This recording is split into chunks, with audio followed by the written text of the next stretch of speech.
एक ऐसा शख्स जो फिल्मों में विलेन भी बना और हीरो भी, लेकिन असल जिंदगी में वह किसानों का मसीहा बन गया। उसकी आवाज में गुस्सा भी था और सच्चाई भी। उसने सिर्फ एक्टिंग नहीं की, बल्कि अपने हर किरदार को जिया। इस इंसान का नाम सुनते ही आंखों के सामने ईमानदारी, सादगी और जुनून की तस्वीर उभर आती है। तो कौन है ये इंसान जिसने न सिर्फ सिनेमा बल्कि समाज में भी अपनी अमिट छाप छोड़ी? आज हम आपको उस कलाकार की कहानी सुनाने जा रहे हैं जिसे लोग प्यार से नाना पाटेकर कहते हैं। एक छोटे से गांव मुरुड जंजीरा में जन्मा एक साधारण सा लड़का, जिसे दुनिया आज नाना पाटेकर के नाम से जानते हैं। लेकिन क्या आप जानते हैं कि इस लड़के का असली नाम विश्वनाथ पाटेकर था? 1 जनवरी 1951 को महाराष्ट्र के रायगढ़ जिले में जन्मे नाना पाटेकर का बचपन बेहद सादगी और संघर्षों में बीता। उन्होंने मुंबई के मशहूर sir J institute of applied art से पढ़ाई की और अपनी क्रिएटिविटी को निखारने का काम किया। पर क्या किसी ने सोचा था कि यही लड़का एक दिन भारतीय सिनेमा का सबसे दमदार और प्रभावशाली अभिनेता बनेगा? नाना पाटेकर केवल अभिनेता नहीं, बल्कि फिल्म निर्माता और इंडियन टेरिटोरियल आर्मी के पूर्व अधिकारी भी रहे। अपनी दमदार अदाकारी और गहरी आवाज से उन्होंने सिनेमा में अपनी एक अलग पहचान बनाई। 3 national film award, 4 film fair award और 2013 में पद्मश्री से सम्मानित नाना पाटेकर को भारतीय सिनेमा के इतिहास में सबसे प्रतिभाशाली कलाकारों में गिना जाता है। उनकी फिल्मी यात्रा की शुरुआत 1978 में गमन नाम की फिल्म से हुई। असली पहचान मिली 1988 की ऑस्कर नॉमिनेटेड फिल्म सलाम बॉम्बे 1989 की परिंदा से। परिंदा में दमदार अभिनय के लिए उन्हें नेशनल फिल्म अवार्ड और फिल्म फेयर अवार्ड मिला। और फिर आया 1991 का साल, जब उन्होंने प्रहार के जरिए निर्देशन की दुनिया में कदम रखा। 90 के दशक में उन्होंने राजू बन गया जेंटलमैन, अंगार और क्रांतिवीर जैसी हिट फिल्मों से दर्शकों का दिल जीता। बेस्ट एक्टर का नेशनल फिल्म अवार्ड भी मिला। लेकिन ये तो सिर्फ शुरुआत थी। 2000 के दशक में अब तक 56, अपहरण और टैक्सी नंबर 9211 जैसी फिल्मों में उनके किरदारों ने खूब तारीफ बटोरी। और जब उन्होंने वेलकम में एक हंसाने वाले गैंगस्टर उदय शेट्टी का रोल निभाया, तो वो हर घर का हिस्सा बन गए। मराठी सिनेमा में भी उनका योगदान शानदार रहा, खासतौर पर 2016 की फिल्म नटसम्राट, जिसने उन्हें नई पीढ़ी में भी लोकप्रिय बना दिया। तो नाना पाटेकर की ये कहानी केवल सिनेमा तक सीमित नहीं है। उनके संघर्ष, उनकी मेहनत और उनकी सादगी ने उन्हें हर दिल का हीरो बना दिया।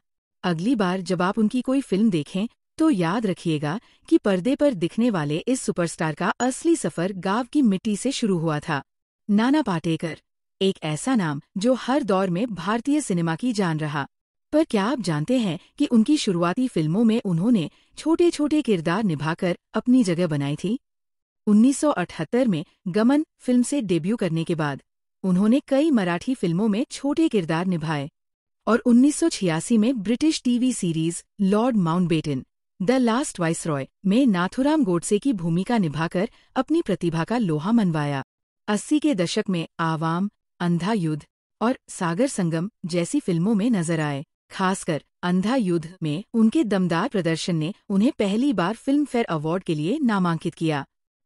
90 के दशक में अग्नि साक्षी, खामोशी, द म्यूजिकल और युग पुरुष जैसी फिल्मों से उन्होंने हर बार अपनी एक्टिंग की गहराई दिखाई। अग्नि साक्षी और खामोशीज के लिए उन्हें फिर से नेशनल अवार्ड और फिल्म फेयर नामांकन मिले।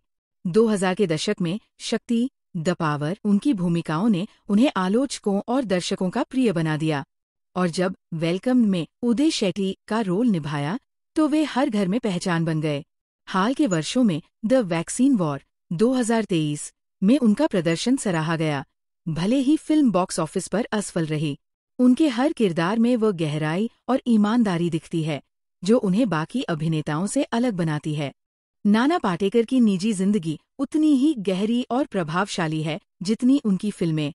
क्या आप जानते हैं कि नाना ने 27 साल की उम्र में नीलकांति से शादी की थी?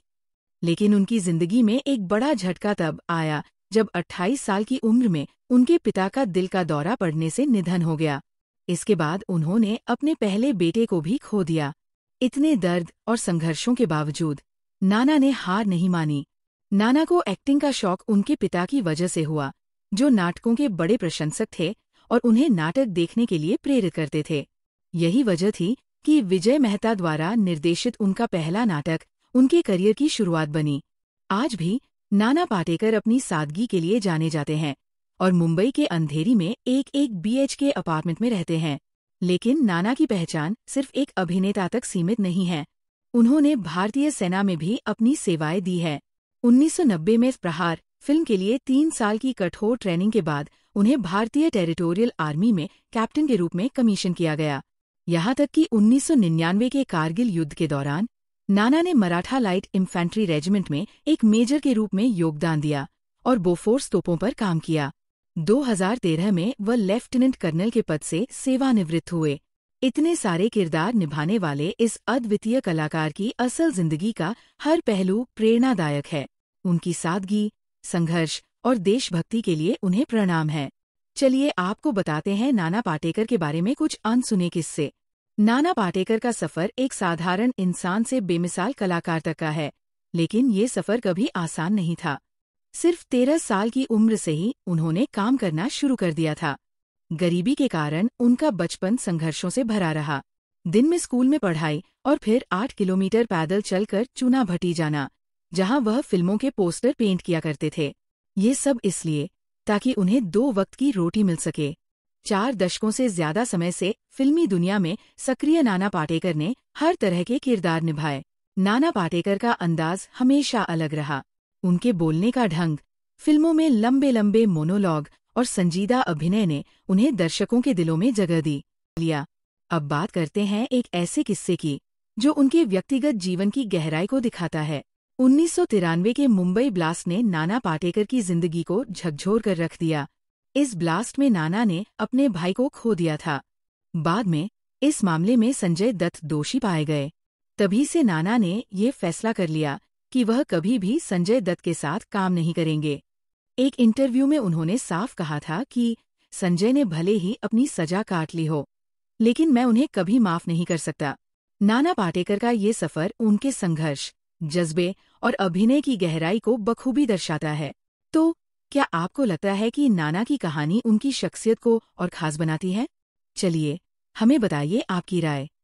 जब एक कलाकार के जीवन में विवाद और परोपकार दोनों मौजूद हों, तो उनकी कहानी और भी दिलचस्प हो जाती है। 2008 में तनुश्री दत्ता ने नाना पाटेकर पर हॉर्न ओके प्लीज फिल्म के सेट पर यौन उत्पीड़न का आरोप लगाया। ये मामला सालों तक सुर्खियों में रहा। मार्च 2008 में तनुश्री ने सिंटा सिने टीवी आर्टिस्ट्स एसोसिएशन में शिकायत दर्ज की थी, लेकिन तब कोई कार्रवाई नहीं हुई। 2018 में उन्होंने इस मामले को दोबारा उठाया, जिससे बॉलीवुड में मी टू आंदोलन ने जोर पकड़ा। तनुश्री ने महाराष्ट्र महिला आयोग में शिकायत की और नाना पाटेकर, कोरियोग्राफर गणेश आचार्य, निर्देशक राकेश सरंग और निर्माता समीर सिद्दीकी के खिलाफ जांच की मांग की। इसके बाद अक्टूबर 2018 में ओशिवारा पुलिस स्टेशन में नाना और 3 अन्य लोगों के खिलाफ FIR दर्ज की गई। हालांकि 2019 में पुलिस ने नाना पाटेकर को इन आरोपों से मुक्त कर दिया, यह कहते हुए कि शिकायत बदले की भावना से प्रेरित हो सकती है। तनुश्री के वकील ने बम्बई उच्च न्यायालय में केस फिर से खोलने की बात कही थी। लेकिन नाना का दूसरा पहलू विवादों से बिल्कुल अलग है। वह परोपकार के कामों के लिए भी उतने ही प्रसिद्ध है। उनकी सादगी और दानशीलता की कहानियां हर किसी को प्रेरित करती है। उन्होंने पाठशाला फिल्म से मिली पूरी फीस को 5 अलग अलग चैरिटी संगठनों को दान कर दिया। राज कपूर पुरस्कार में मिले 10 लाख रुपए भी उन्होंने महाराष्ट्र में सूखा राहत के लिए दान कर दिए। 2015 में नाना पाटेकर और मकरंद अनासपुरे ने मिलकर नाम फाउंडेशन की स्थापना की, जो महाराष्ट्र के सूखा प्रभावित किसानों की मदद करता है। उन्होंने विदर्भ और मराठवाड़ा के सैकड़ों किसानों के परिवारों को आर्थिक सहायता दी। ट्विटर पर आई केयर आई सपोर्ट अभियान चलाकर उन्होंने महाराष्ट्र के सूखा पीड़ितों के लिए चंदा जुटाया। नाना पाटेकर की कहानी हमें ये सिखाती है कि एक इंसान का जीवन कई रंगों से भरा होता है। विवाद चाहे जितने भी हों, उनके परोपकार के कार्य उनकी छवि को एक नई ऊंचाई पर ले जाते हैं। तो दोस्तों, नाना पाटेकर की ये कहानी हमें सिखाती है कि कैसे मेहनत और जुनून से इंसान हर मुश्किल को पार कर सकता है। उनकी जिंदगी के ये किस्से, उनका संघर्ष और उनकी सादगी हमें प्रेरणा देते हैं कि चाहे हालात कैसे भी हों, अगर इरादे मजबूत हों तो सफलता दूर नहीं होती। अगर आपको नाना पाटेकर की ये अनसुनी बातें पसंद आईं, तो वीडियो को लाइक करें, चैनल को सब्सक्राइब करें और अपने दोस्तों के साथ जरूर शेयर करें। नीचे कमेंट में बताइए कि नाना पाटेकर की कौन सी फिल्म या डायलॉग आपको सबसे ज्यादा पसंद है। ऐसे ही और दिलचस्प कहानियों के साथ मिलते हैं अगले वीडियो में। तब तक के लिए खुश रहिए, अपना ख्याल रखिए और प्रेरित रहिए। धन्यवाद।